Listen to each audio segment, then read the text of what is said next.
BA प्रथम वर्ष की संस्कृत ऑनलाइन कक्षा में प्रिय विद्यार्थियों, आपका स्वागत है। संस्कृत के इस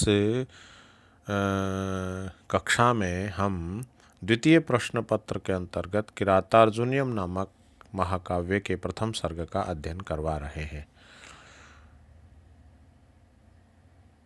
महाराज युधिष्ठिर द्वैत वन में रुके हुए हैं और वहीं पर उनके द्वारा नियुक्त गुप्तचर दुर्योधन के राज्याभिषेक वृत्तांत को जानकर आ गया है और उसको एकांत में ले जाकर के सारी बातें वह गुप्तचर जो है सारी बातें युधिष्ठिर जी को बताता है। तो उसी प्रसंग में यहाँ पर दुर्योधन की प्रशंसा करते हुए वह गुप्तचर कहता है कि अनारतम तेन पदेषु लंबिता विभज्य सम्यक विनियोग सत्क्रिया फलंति उपाय परिबृहान्ति आयति रूपेत्य संघर्षमेव संपदा।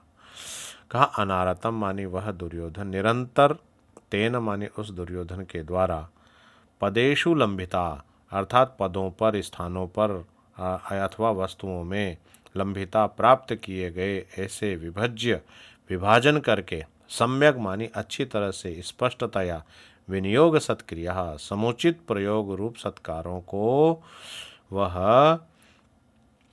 सत्क्रिया उपाय साधन प्रयत्न शत्रु को वश में करने के 4 उपाय साम दाम दंड भेद उपायों को वह परिबृहान्ति आयति स्थायी रूप से फैला रहा है और ये संघर्षम स्पर्धा को एवं मानो अर्थ संपदा धन संपत्तियों को वह फैला रहा है।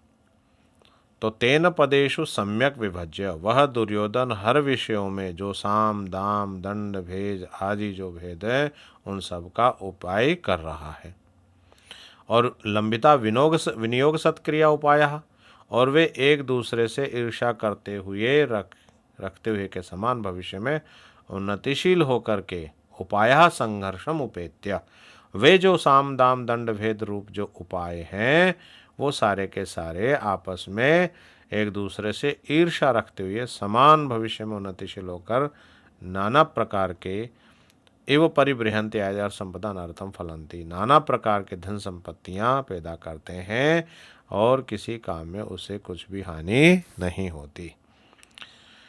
तो दुर्योधन को साम दाम दंड भेद इन नीति के चारों उपायों के प्रयोग में भी सफलता ही मिल रही है क्योंकि वह इनके काम में लेना चाहता है, जानता है, उसको इस बात का पूर्ण ज्ञान है कि कहाँ और कब किस उपाय को काम में लेना चाहिए तथा किस तरह का उपाय सफल हो सकता है।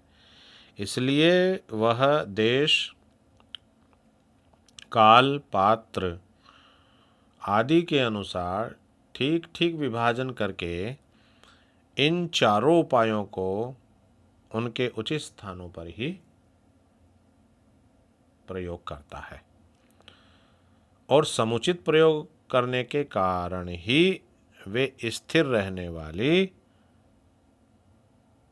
अधिक से अधिक धन संपत्ति उसे प्राप्त होती है या वे उपाय धन संपत्ति प्रदान करते हैं या देते रहते हैं। तो ये सही यहाँ पर आगे कहा गया कि वास्तव में दुर्योधन सही स्थानों पर उपर्युक्त उपायों का प्रयोग स्थायी सफलता प्राप्त करता है। जैसे किसी व्यक्ति को उसकी क्षमता के अनुरूप पद पर नियुक्त कर दिया जाए तो वह पूर्ण उत्साह से कार्य करता है, वैसे ही दुर्योधन के द्वारा उचित स्थान पर प्रयोग से सम्मानित उपाय मानव परस्पर स्पर्धा करते हुए अनुकूल एवं चिरस्थायी परिणाम प्रदान करते हैं। साम दाम दंड भेद उपाय का उचित प्रयोग दुर्योधन की नीति निपुणता को प्रकट करता है। विनियोग सत्क्रिया का उचित विनियोग रूपी सत्कार वाले उपाय भी अर्थ होता है।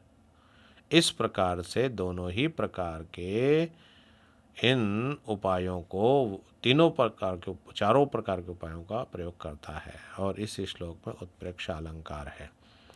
आगे 16वें श्लोक में कहा गया है कि उस दुर्योधन की आदर के कारण से बहुत सारे राजा लोग क्या करते हैं देखिए। अनेक राजन्य रथाश्व संकुलम तदीयम आस्थान निकेतन अजिरम नयत्य अयुग्म छंद गंधीर आर्द्रताम भृशम निपोयन दंती मदः। अनेक राजन्य रथाश्व संकुल यानी बहुत से जो क्षत्रिय राजा लोग हैं, आस पड़ोस के राजा लोग हैं, वे राजन्य हमारे राजा लोग रथ अश्व रथ और घोड़ों से पूर्ण जो है उसको प्रदान करते हैं। तदीय तदीयम आस्था निकेतन अजिरम, और उसका जो सभा प्रांगण है, तदीयम मानी उस दुर्योधन का जो सभा भवन का जो प्रांगण है, स्थान है, आंगन या चौक है, वो क्या हो जाता है, नयति ले जाता है या पहुंचा देता है या हो जाता है अयुग्म छद्म गंधी ही, अर्थात सप्त पर्ण पुष्प के समान सुगंधी वाला, इस प्रकार का पत्तों वाला,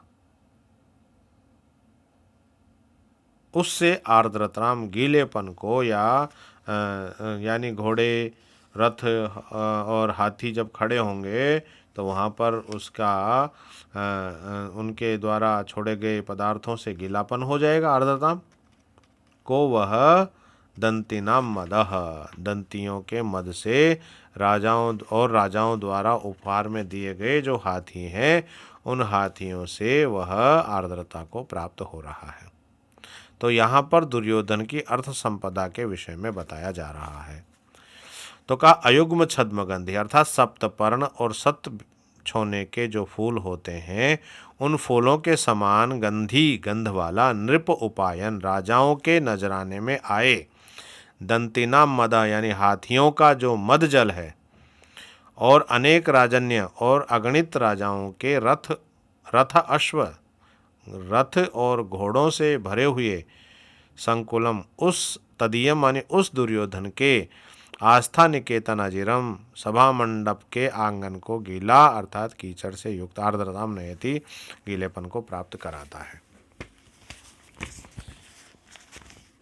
तो दुर्योधन का राजवैभव भी अपूर्व है, इससे पता लगता है। धन संपत्ति की तो बात दूर रही, उसकी कृपा के इच्छुक राजा लोगों के द्वारा रोजाना मदमस्त हाथी भेंट किए जाते हैं। उनका मदजल इतना झरता है कि उसी सभा मंडप के आंगन में कीचड़ सा हो जाता है।